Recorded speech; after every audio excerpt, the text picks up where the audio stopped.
Om Swastiastu, perkenalkan nama saya Komang Dani Heriuda. No absen 08 kelas X OTKP 2. Kali ini saya akan mempresentasikan teks debat. 1. Materi pembahasan. 1. Pengertian debat. 2. Ciri-ciri debat. 3. Fungsi, manfaat, dan tujuan debat. 4. Jenis-jenis debat. 5. Unsur-unsur debat. 6. Tata cara debat. 7. Kebahasan debat. 2. Pengertian teks debat. 1. Menurut KBBI, debat yaitu pembahasan atau pertukaran pendapat mengenai suatu hal dengan saling memberi alasan anur mempertahankan pendapat masing-masing. 2. Menurut Herni Guntur Tarigan, debat yaitu argumen untuk menentukan baik tidaknya suatu unsur tertentu yang didukung oleh satu pihak yang disebut pendukung atau afirmatif dan ditolak, disangkai oleh pihak lain disebut penyangkal atau negatif. 3. Menurut Dori Wuur Hendrikus, debat yaitu saling adu argumen dan pihak atau antar kelompok manusia dengan tujuan mencapai kemenangan untuk satu pihak. Dapat disimpulkan debat adalah kegiatan argumen yang bertujuan untuk menyampaikan pendapat yang bertentangan dengan pendapat orang lain. Penyebab terjadinya debat adalah perbedaan pendapat oleh pihak yang meyakini debatnya merupakan suatu kebenaran.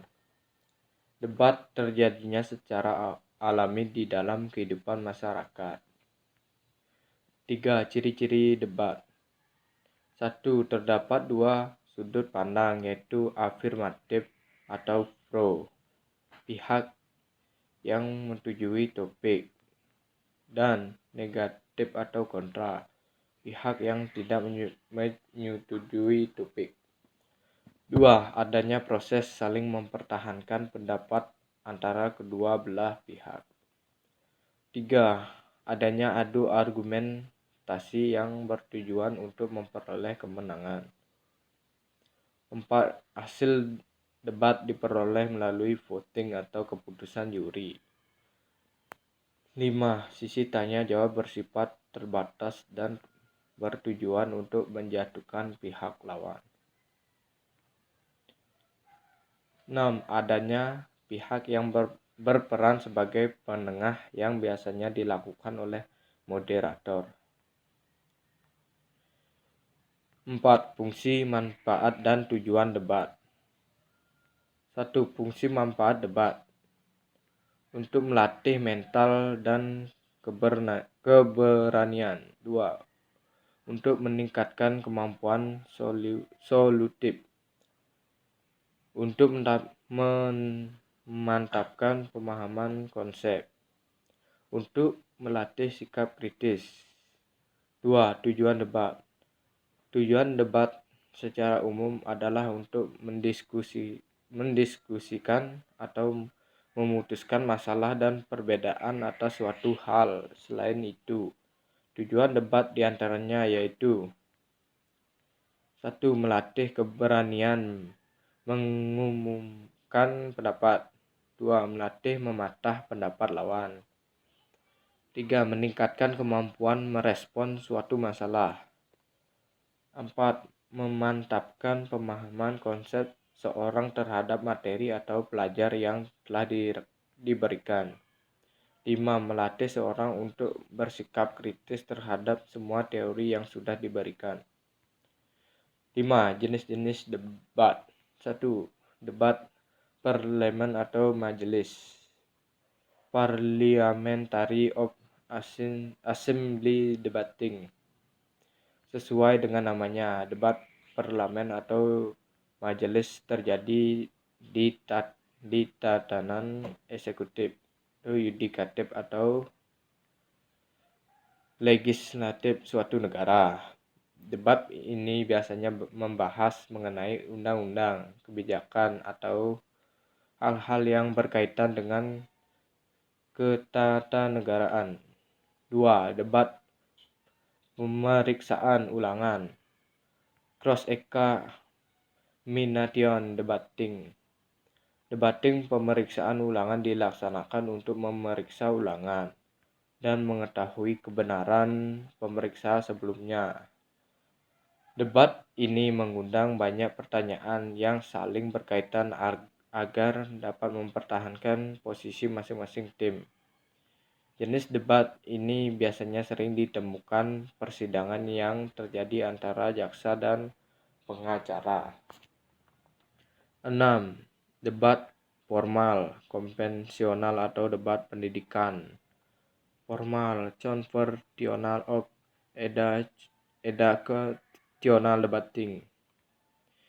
Debat formal, konvensional atau debat pendidikan adalah debat yang bertujuan memberikan kesempatan pada dua tim yang berseberangan untuk mengungkapkan beberapa argumen untuk menguatkan materi debat, atau justru argumen untuk melawan materi tersebut. Berada dengan kedua jenis debat sebelumnya. Debat jenis ini bertujuan untuk mengembangkan kemampuan kedua tim dalam mengutarakan argumen secara logis, jelas, dan struktur. 7. Unsur-unsur debat. 1. Mosi, hal atau topik yang diperdebatkan. 2. Tim pro, tim setuju pada topik yang diperdebatkan. 3. Tim kontra, tim oposisi pro atau tim yang tidak setuju dengan menentang topik yang diperdebatkan. 4. Tim netral, tim yang diberikan dua sisi argumen baik dukungan maupun sanggahan terhadap topik yang diperdebatkan. 5. Moderator, orang yang memimpin dan memadu jalannya debat. 6. Notulen, orang yang menulis jalannya perdebatan dan mengambil kesimpulan dari perdebatan tersebut. 8. Cara debat. 1. Pengenalan. Bagi ini berisi perkenalan diri dari masing-masing tim debat. 2. Penyampaian argumen. Bagi ini berisi penyampaian argumen dari masing-masing tim mengenai mosi yang sudah ditentukan. Argumen harus didukung dengan data dan fakta. 3. Debat. Setelah masing-masing tim menyampaikan argumen, barulah mereka masuk ke bagian inti struktur teks debat, yaitu debat. Di bagian ini setiap tim saling menyampaikan sanggahan mereka. Misalnya, tim pro penyanggah argumen, tim kontra atau sebaliknya, tim kontra menyanggah argumen tim pro. Dalam penyampaian sanggahan masing-masing, tim harus menggunakan bahasa yang sopan dan tidak menyinggung pihak tim lawan. 4. Kesimpulan. Bagian ini berisi kesimpulan dari setiap tim. Kemudian diakhiri dengan kesimpulan hasil debat dari moderator. 9. Kebahasan debat. 1. Kalimat kompleks. Struktur teks debat biasanya menggunakan kalimat kompleks yang memiliki lebih dari satu struktur atau lebih dari satu kata kerja. 2. Konjungsi. Teks debat biasanya bermanfaat konjungsi yang berfungsi untuk menghubungkan kata-kata atau kalimat. 3. Kata rujukan.